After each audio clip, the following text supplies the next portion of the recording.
Hey everyone, welcome back to the channel. Today, we're checking out Samsung's latest flagship soundbar system, the Q990F. Now if that name sounds familiar, it should. Samsung's Q series has been one of the benchmarks for soundbars for a few years now. And with this new 11.1.4 channel system, they're not looking to reinvent the wheel, but rather refine it. So what's new with the Q990F? And if you already own something like the Q990D or even the Q990C from a couple years ago, should you even be thinking about an upgrade? Let's break it all down. Right out of the box, the Q990F still comes with four main pieces: the soundbar itself, a wireless subwoofer, and two wireless rear speakers. And yes, we're still talking about a true 11.1.4 channel setup here, with 22 individual speakers spread across the entire system. Format support is great too. You get Dolby Atmos, DTS:X, FLAC, and even MP3 playback. Samsung also added a few new AI features this year.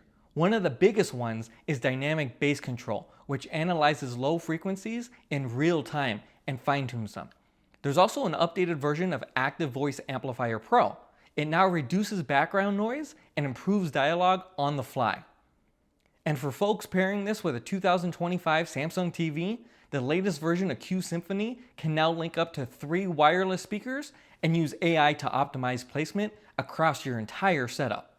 Now, Eclipse Audio is another thing that Samsung introduced this year. It's an immersive audio format developed with Google, but here's the catch. It only works with 2025 Samsung TVs and only within the YouTube app, so I couldn't actually test it during this review. Moving on to design, the overall look is still very Samsung, but with some subtle changes. The top of the bar now has a more refined stripe pattern. The metal mesh grille wraps around the front and sides like previous models, and the finish is now a slightly lighter gray. Internally, the main bar houses 15 drivers, including side firing and upward firing units for Atmos height effects. You still get 3 HDMI 2.1 ports, 2 in, 1 out with eARC support, and they support up to 4K 120Hz. There's also an optical audio input and built-in support for Bluetooth, Chromecast, AirPlay 2, Spotify Connect, and even Alexa voice control. The subwoofer, however, is where things look and feel different. It's about half the size of the previous model, but now houses dual 8-inch opposing drivers. The idea here is reduced vibration and cleaner bass. And I'll be honest, I was skeptical at first, but more on performance in a bit. The rear speakers are mostly unchanged. They're still two-way designs with side and up-firing drivers. And yes, they can still be repositioned to act as left and right mains using what Samsung calls front mode. If you're using your system for music, this actually makes a pretty big difference. Setup is super straightforward. I connected the soundbar to my TV using HDMI eARC, powered on the speakers, and everything paired instantly. Then I jumped into the SmartThings app to connect the bar to the Wi-Fi and tweak a few settings. The app makes it really easy to control levels and switch modes. So how does it sound? Honestly, it's excellent.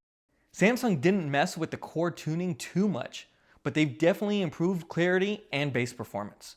Watching season 2 of Severance, I noticed dialogue was noticeably more present compared to the Q990D, especially in scenes with a lot of background noise.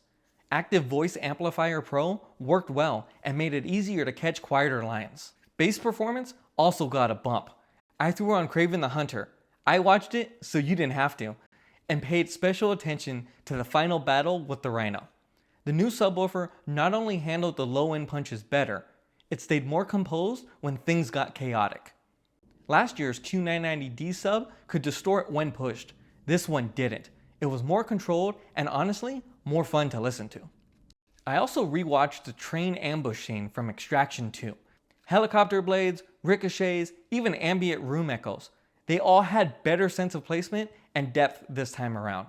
I wasn't expecting a dramatic difference from last year's model, but the tweaks do add up. If you're into gaming, you'll be happy to know the Q990F supports 4K 120Hz passthrough, VRR, and ALLM. I tested it with a PS5 running Spider-Man 2 and had 0 issues. No lag, no drop in video quality, it's exactly what you want.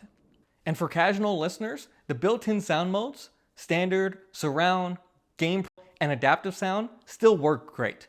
I stuck mostly with adaptive sound which tailors the mix in real time based on what you're watching. It worked across the board, from quiet dramas to big action movies. So should you upgrade? If you already have last year's Q990D or the Q990C, this isn't going to feel like a radical leap forward.